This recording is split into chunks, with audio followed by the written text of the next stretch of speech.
So we are indeed in the book of Exodus, Exodus chapter 2. Short little story today, which means it'll be a little bit shorter of a sermon. I'm sure you're excited about that. You've probably heard the saying, don't let your worries get the best of you. Remember that Moses started out as a total basket case. And that's one for Francis's sign out there, maybe, if we can find enough letters for it. But I bring a message entitled, A Total Basket Case. And like I mentioned to the children, the context of our message is the people of God are in Egypt, and they are enslaved in Egypt, and Pharaoh has ordered the killing of the male children. And so we come to Exodus chapter 2, verses 1 through 10. Now a man from the house of Levi went and took as his wife a Levite woman. The woman conceived and bore a son. When she saw that he was a fine child, she hid him for 3 months. When she could hide him no longer, she took for him a basket made of bulrushes and daubed it with bitumen and pitch. She put the child in it and placed it among the reeds by the river bank. And his sister stood at a distance to know what would be done to him. Now the daughter of Pharaoh came down to bathe at the river, while her young women walked beside the river. She saw the basket among the reeds and sent her servant woman, and she took it. When she opened it, she saw the child, and behold, the baby was crying.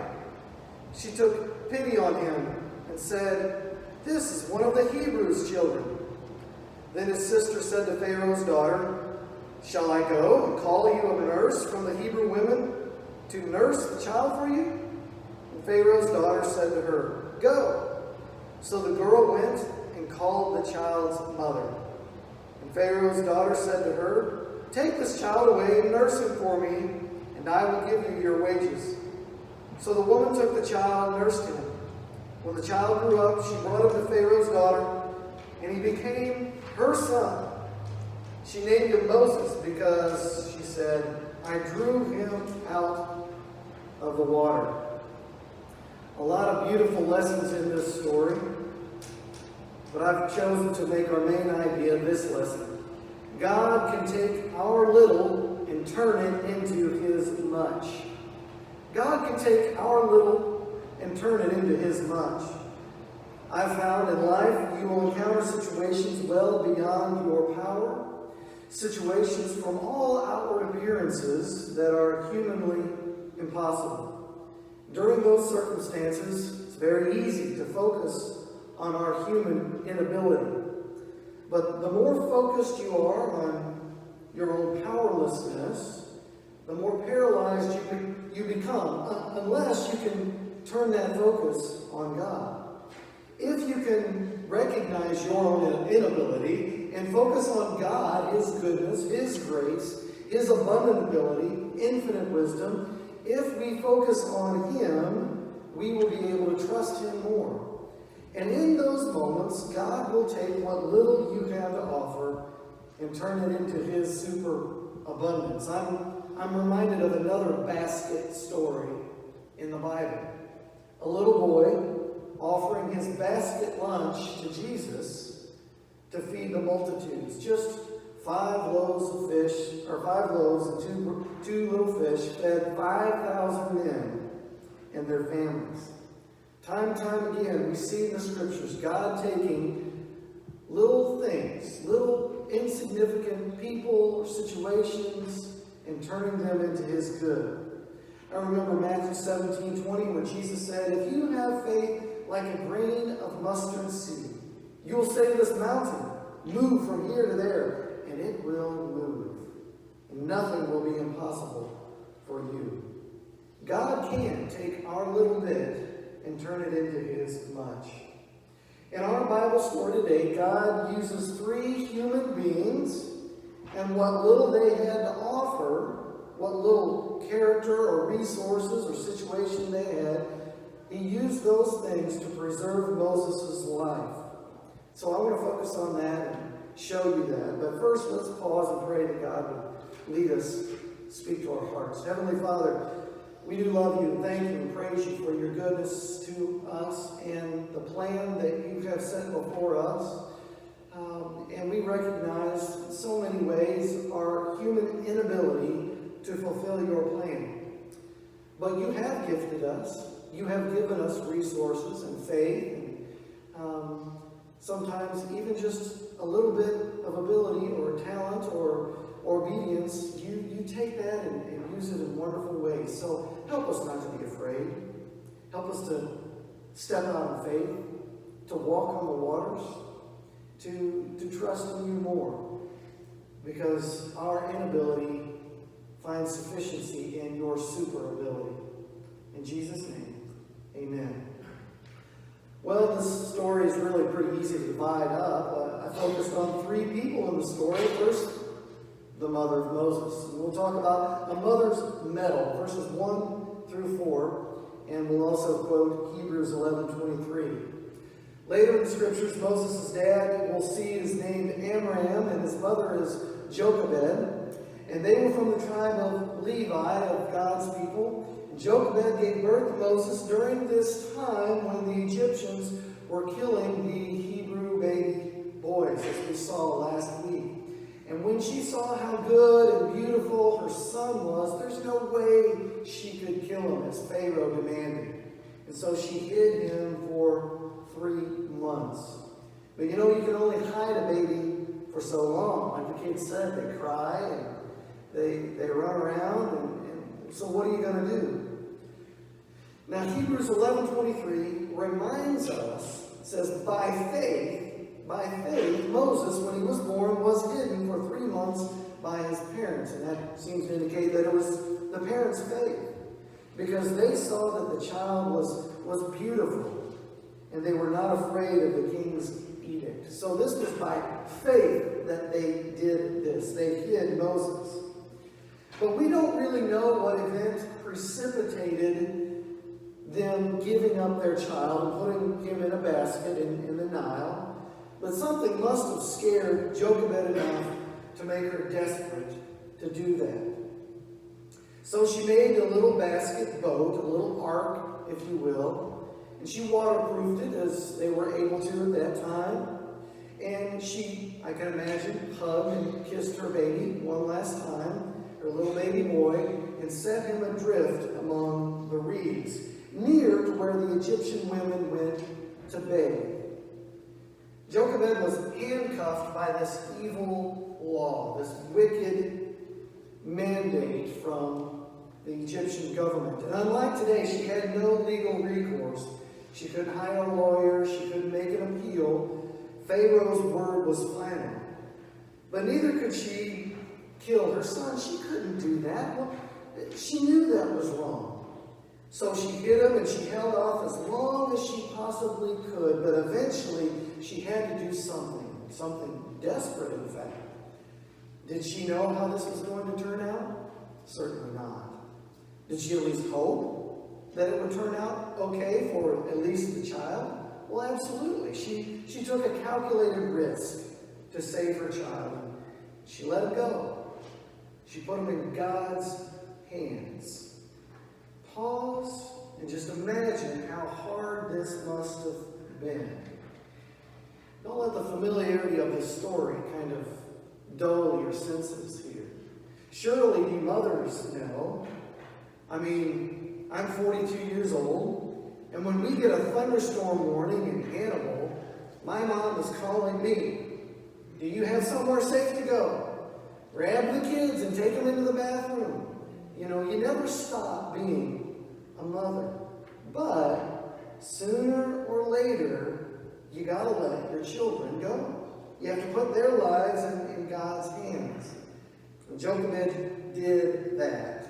She had the faith, Hebrews 11:23 says. She had the mettle is the term that I use. Webster defines mettle as vigor and strength of spirit or temperament. She had the mettle. Of course, I needed an M word, but it seemed to fit. She did what she had to do to save her son. And then when the time was right, she let him go. She put him in God's hands. She didn't have a whole lot to offer. I don't know how big and how strong her faith is, but God took it and He used it. He's definitely not obligated to do that. It's not as if God is handcuffed by human law or institution, yet He chose to use Jochebed's metal, her strength of spirit. We're not talking aluminum or steel. We're talking that old word metal, that strength of spirit, that faith, that courage. He used that to set in motion God's redemptive plan for His people. God can take our little and turn it into His much. So I would encourage you to take courage. You don't have to have a lot of time or ability or talent or even a huge amount of faith to serve God. Just serve God. Make yourself available wherever you are and offer whatever you have. The best you can, act on faith. And God can take that little and bless it tremendously. That was a mother's medal. Secondly, we see a princess's pity. Verses 5 and 6, a princess's pity. Baby Moses is there floating in his little ark, nestled in the reeds by the riverbank, and there in the background his big sister standing at a distance watching. We're going to talk about her in a moment. But who should come along but the daughter of Pharaoh, a princess of Egypt. And some try to identify who she was according to dynasties and time measurements, dating methods. Ultimately, we don't know. Moses, when he's writing this years later, doesn't tell us who it is.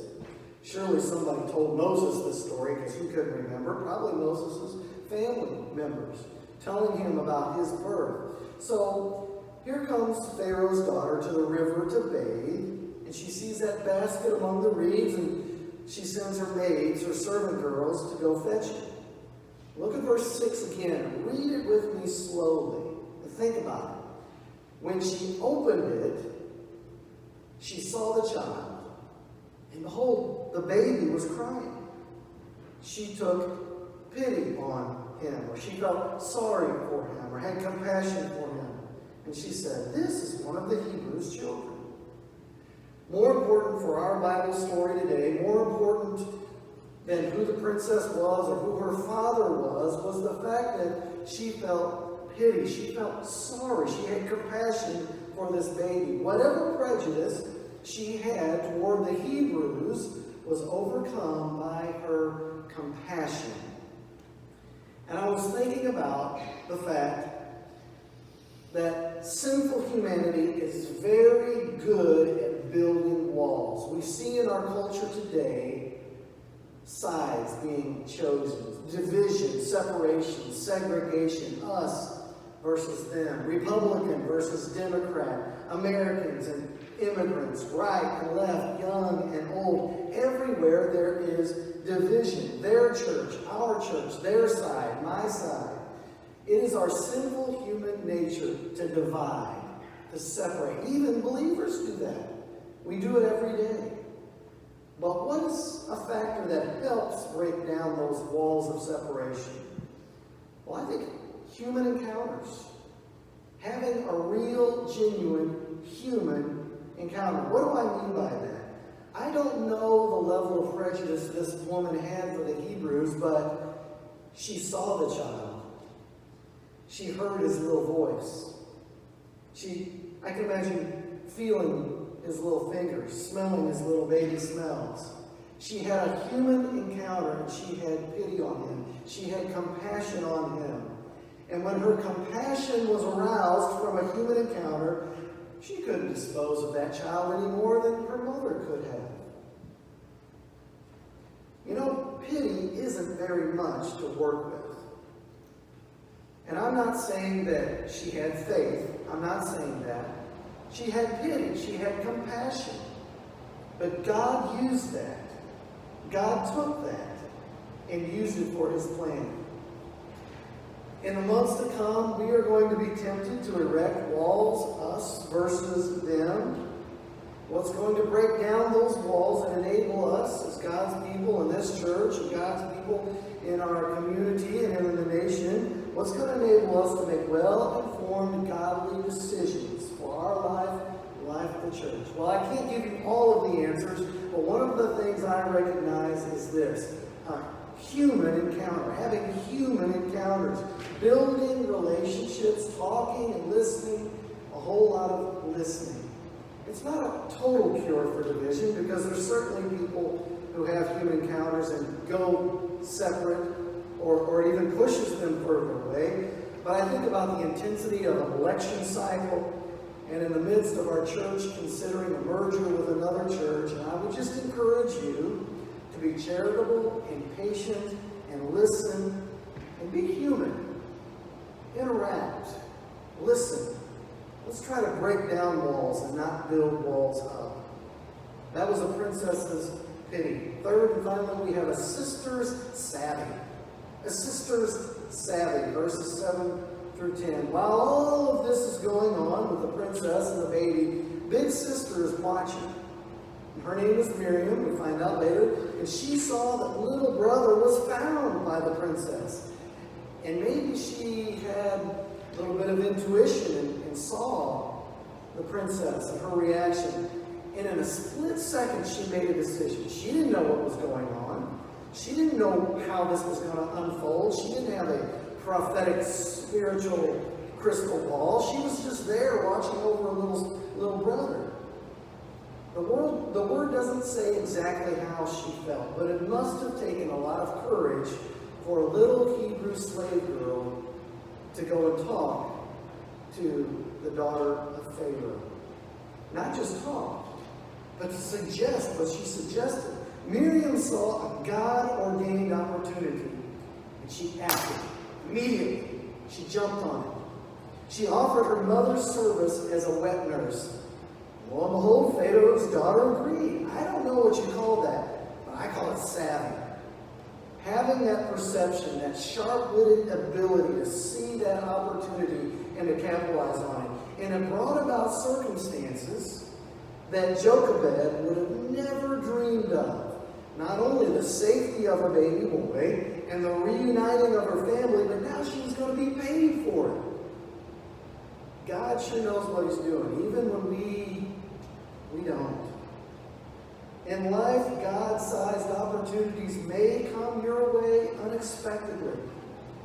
And while it is always good and necessary to seek God's will and to be wise, there does come a time to act, to seize that opportunity, to get out of the boat and walk on the water. So don't let the fear of the unknown or the fear of change paralyze you. Whatever your situation in life, when you see God working and you're confident in that, step forward in faith and be bold. I think too many of us, myself included, too many Christians today are passive and safe and tame and comfortable. And those aren't necessarily qualities that inspire. Those are not qualities that tend to grow God's kingdom. We need to learn to be risk takers for God, just like this little girl.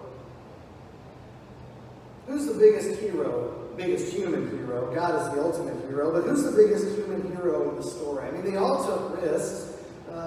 The mother took a risk in putting her little boy out in the water. The Pharaoh's daughter took a risk in receiving the child, and Miriam took a risk. Who was the biggest hero? In my mind, it's Big Sister. It's Big Sister. She could have walked away. She saw that Moses was safe. It was out of her hands. But like I said, she saw an opportunity. Instead of being paralyzed by fear and intimidation, she stepped up. She spoke out. Well, yeah, it could have been she didn't know any better. That could have been. But that accentuates God's grace and mercy and sovereignty over this event all the more. Either way, God uses our little bit and turns it into His much. And that activated God's deliverance for His people. Above it all, beyond it all, is God hovering over, protecting, guiding, arranging circumstances for His plan, making sure that each detail of His redemptive plan unfolded precisely according to His will. Look at verse 10, and then we'll close. It says, when the child grew older, she brought him to Pharaoh's daughter, and he became her son.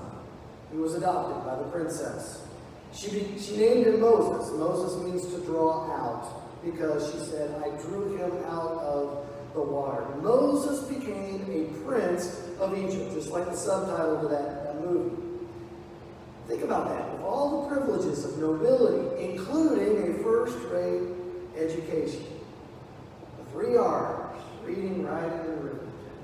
Probably even political science, geography. Who knows? The best education of the day was given to Moses. Don't think for a moment that Moses' adoption was a coincidence or an afterthought.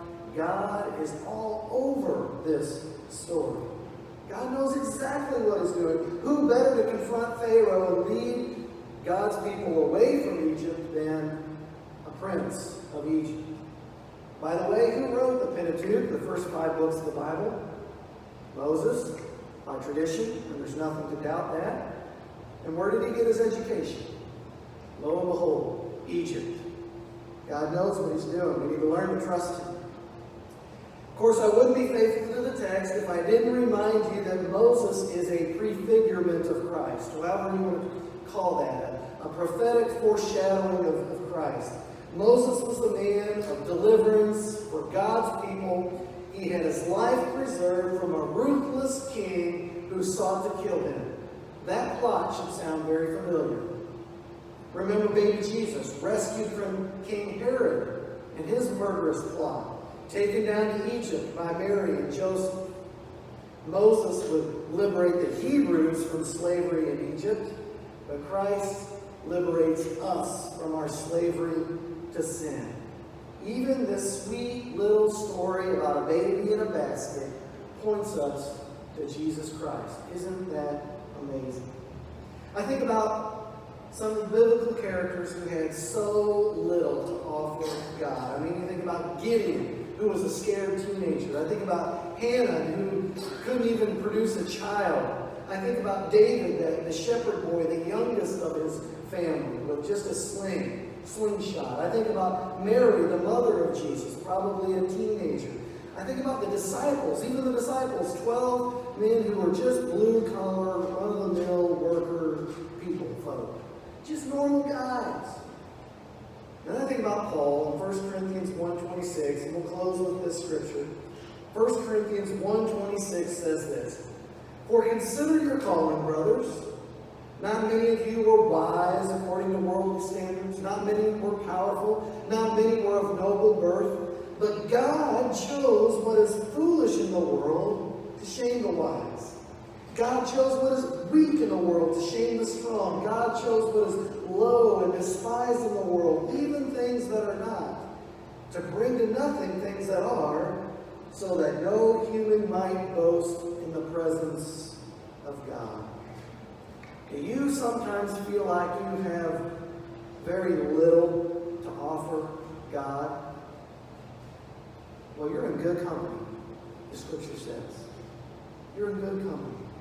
Because God can take our little and turn it into his abundance, just like he did in this story.